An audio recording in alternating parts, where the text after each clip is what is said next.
महाराष्ट्रात नवं राजकीय समीकरण, ना महायुती ना महाविया. विधानसभेला तिसरा पर्याय. महायुती आणि महाविकास आघाडी हे एकाच नाण्याच्या दोन बाजू आहेत. महाराष्ट्राच्या जनतेला पर्याय म्हणून आम्ही पुढे येत आहोत. सामान्य व्यक्तीला त्यांच्या हक्काचं बटन देण्याचं काम आम्ही करणार आहोत. लोकसभेत जनतेने जो निर्णय दिला त्यावर विधानसभेत पुढे जाऊ असं कुणाला वाटत असेल तर ते साफ चुकीचे आहे, असं सांगत महाराष्ट्रात नवीन समीकरण उदयास आलं आहे. छत्रपती संभाजीराजे आणि राजरत्न आंबेडकर यांच्यासोबत इतर संघटना लवकरच नवा पर्याय देत निवडणुकीला सामोरे जाणार असल्याची घोषणा संभाजीराजेंनी केली आहे. मुंबईत छत्रपती संभाजीराजे आणि राजरत्न आंबेडकर यांनी पत्रकार परिषद घेतली. त्यात छत्रपती संभाजीराजे म्हणाले की महाराष्ट्र खऱ्या अर्थाने आता सुसंस्कृत राहिला काय हे आत्मचिंतन करण्याची वेळ आली आहे. या 75 वर्षात नुसतं हेवे दावे सुरू आहेत. महाराष्ट्र कसा घडवू शकतो? महाराष्ट्र इतरांना देशात देण्याचं काम करतोय. सध्या लोक अस्वस्थ आहेत. लोकसभेत जनतेने जो निर्णय दिला त्यावर विधानसभेत पुढे जाऊ असं कुणाला वाटत असेल तर ते साफ चुकीचे आहे. मागील 15-20 दिवसात जनतेच्या व्यथा समजल्यानंतर आम्ही एक वेगळा पर्याय ज्यातून सुसंस्कृत महाराष्ट्र घडवण्याच्या दिशेने आमचा प्रवास सुरू झाला आहे असं सुद्धा यावेळी छत्रपती संभाजीराजे यांनी सांगितलंय. नेमकं काय म्हणाले छत्रपती संभाजीराजे आपण पाहूया. खऱ्या अर्थाने सुसंस्कृत महाराष्ट्र घडवण्याच्या दृष्टिकोनातून आमचा प्रवास सुरू झालेला आहे. आजच्या बैठकीला प्रहारचे प्रमुख बच्चूभाऊ कडू येणार होते. परवाच आमची मुंबईत एक बैठक झाली. कोर्टात त्यांची आज तारीख असल्यामुळे आज आणि उद्या म्हणून ते येऊ शकले नाहीत, पण आमच्यावर VC वर बोलले. आता ते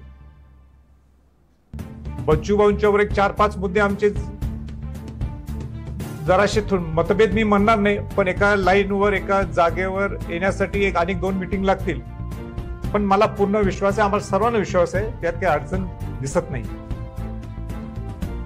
आज आनंदाने सांगायचे की बाबासाहेब आंबेडकरांची पंतू राजरत्न आंबेडकर साहेब सुद्धा आमच्यावर आलेले आणि त्यांच्या शाहू महाराजांचा शिवाजी आणि शिवाजी महाराज शाहू महाराजांचा वंशज या नात्याने आणि बाबासाहेब आंबेडकरांचे ते पंतू आहेत, त्यामुळे हा नॅचरल अलायन्स आहे. म्हणजे आमच्यात काही कुठेतरी मतप्रवाह किंवा आणि काही वेगळं मत घडवायचे असं काही नाही. आमच्या दोघांचं निश्चितपणे ठरलंय की आपल्याला शाहू फुले आंबेडकरांच्या विचाराने आम्हाला जायचं, शिवाजी महाराजांच्या विचाराने जायचंय. आणि म्हणून आमची अनेकदा भेट झाली आणि आज पूर्वी भेट होत होते सामाजिक भेटी होत्या, आता ती राजकीय भेट आहे. आज जय जवान जय किसान या पक्षाच्या नारायण अंकुशे सुद्धा आलेले. सैनिकांचा सुद्धा आवाज त्यांना मांडायचा. सैनिक केव्हा राजकारणात येत नव्हते, लांबच राहायचे, पण त्यांना सुद्धा असं वाटतं की सैनिकांच्यावर सुद्धा अन्याय होत आहे, आम्ही सगळे एकत्रित. आणि म्हणून एक चांगली सुरुवात आहे. राजू शेट्टींची सुद्धा आमची चर्चा चालू आहे. राजू शेट्टींचे माझं बोलणं झालेलं आहे आणि बच्चू भाऊंचं सुद्धा बोलणं झालेलं आहे. राजरत्नांचं त्यांचं बोलणं झालेलं आहे. आणि सगळे शेतकऱ्यांचे सगळे घटक हे सगळे कसे एकत्र येऊ शकतात, आपण एक वेगळा पर्याय कसा देऊ शकतो याच्यावर सुद्धा आमचं बोलणं चालू आहे. मनोज जरांगे पाटलांचं सुद्धा सकारात्मक दृष्टिकोन आहे त्यांचा. त्यांना मी विनंती केली आता पाडायचं नाही, आपल्याला सगळ्यांना निवडून आणायला पाहिजे. आणि या दृष्टिकोनातून सुद्धा आमची सकारात्मक चर्चा चालू आहे. शेवटी त्यांचा उद्देश आमचा उद्देश एकच आहे.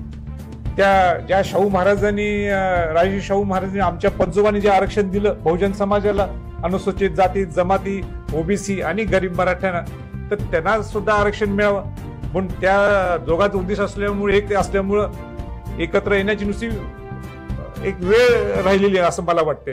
म्हणून ते लवकरच त्याच्यात सुद्धा सकारात्मक एक निर्णय लवकरच येईल असं मला पूर्ण अपेक्षा आहे. मला असं वाटतं की मी नेहमीच बोलतो आणि जे काय बोलायचं मी आता बोललोय, पुढे बोलायचंच आहे.